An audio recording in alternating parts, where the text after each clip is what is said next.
প্রেসিডেন্টের সাথে যেমন কথা হয়েছে আমার সাথে তেমন কথা হয়েছে।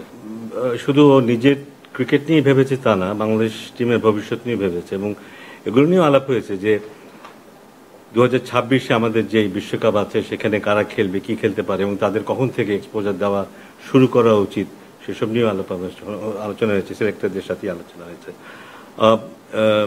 আমি শুরু থেকে জানতাম যে ওর ইচ্ছা ছিল সাউথ আফ্রিকার সাথে খেলে টেস্টে রিটায়ারমেন্টে যাবার একটা ইচ্ছা বেশ কিছুদিন আগের থেকে কিছুটা আলাপ হয়েছিল। তো আমার মনে হয় এগুলি একেবারে হঠাৎ করে হচ্ছে তা না, বেশ কিছুদিন ধরেও এইসব চিন্তা ভাবনা করছে।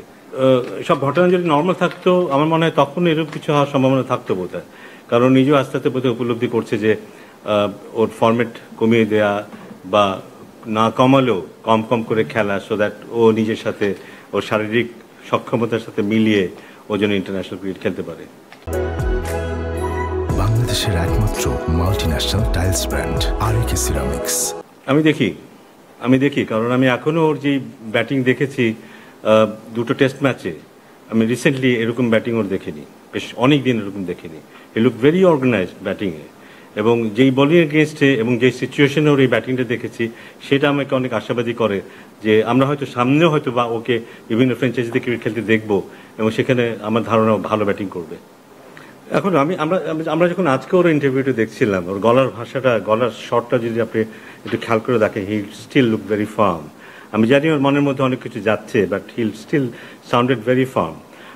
ওর কন্ট্রিবিউশন বাংলাদেশ ক্রিকেটে কি এটা আমরা সবাই জানি, কিন্তু অনেকে হয়তো সামনাসামনি স্বীকার করি না, অনেকে হয়তো অনেকভাবে এই জিনিসটা ব্যাখ্যা করি, কিন্তু ডিপ ইনসাইড বোধহয় আমরা সবাই জানি সাকিব আল হাসানের কি কন্ট্রিবিউশন আছে বাংলাদেশের ক্রিকেটে।